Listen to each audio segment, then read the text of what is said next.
Sarajevo Reuters The UN War Crimes Tribunal for former Yugoslavia delivers its verdict on Wednesday in the trial of Ratko Mladic, the ex-Bosnian Serb military commander charged with genocide and crimes against humanity in Bosnia's 199,295 war.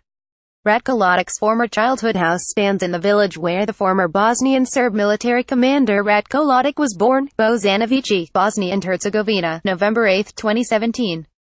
REUTERSDado Ruvic Here is a timeline of events leading to his arrest as well as important aspects of his trial. 1995 July 25 The International Criminal Tribunal for the former Yugoslavia (ICTY) indicts Mladic and wartime Bosnian Serb political leader Ratko Mladic on charges of genocide, crimes against humanity and violations of the laws and customs of wars.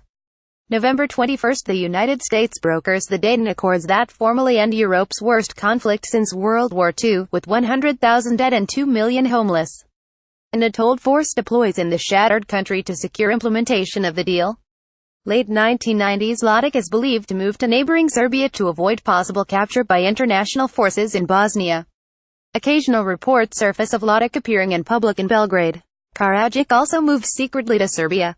2000 Serbian President Slobodan Milosevic is toppled by a pro-democracy uprising and successor authorities hand the former strongman over to the ICTY in 2001 for trial. ICTY prosecutor Carla Del Ponte renews demand for arrest of Mladic and Karadzic.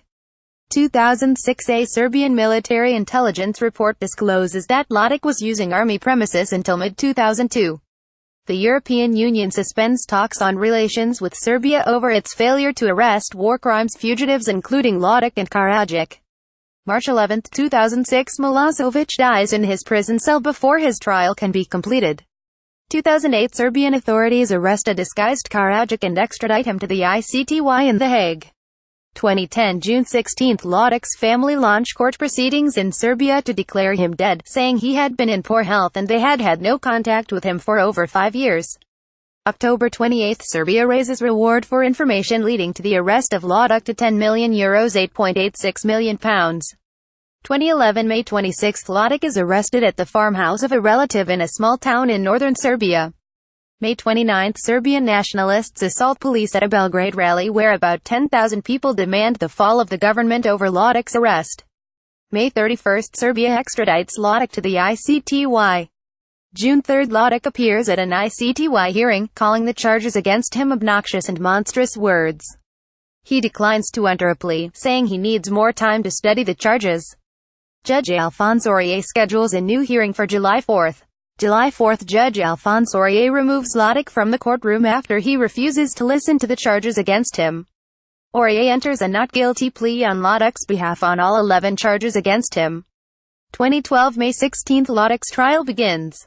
July 9 The first witness, a survivor of a 1992 massacre, confronts Mladic and breaks down in tears as he tells the court about the last time he saw his father, one of 150 Muslim men killed by Bosnian Serb forces in the village of Grabovica. 2013 April 10 Mladic gets removed from court for challenging harrowing testimony from a survivor of the July 1995 massacre in Srebrenica of 8,000 Muslim men and boys by Bosnian Serb forces.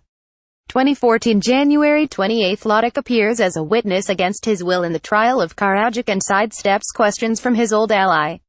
April 5 The ICTY upholds a life sentence against Zdravko Tolomir, the former head of Bosnian Serb military intelligence who reported directly to Mladic, for genocide over his role in the Srebrenica massacre.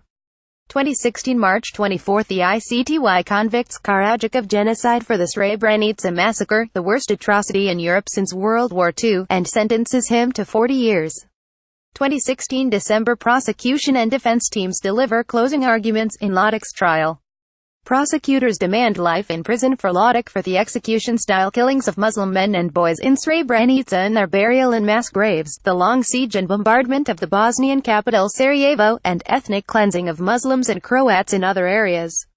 Defense lawyers argue that Mladic never ordered the Srebrenica killings and say the case against him was systematically biased. 2017 March Mladic's lawyers seek his provisional release, arguing he is not getting adequate medical treatment at the UN detention center in The Hague. Prosecutors argue against this. May 11 Judges reject Mladic's requests for provisional release.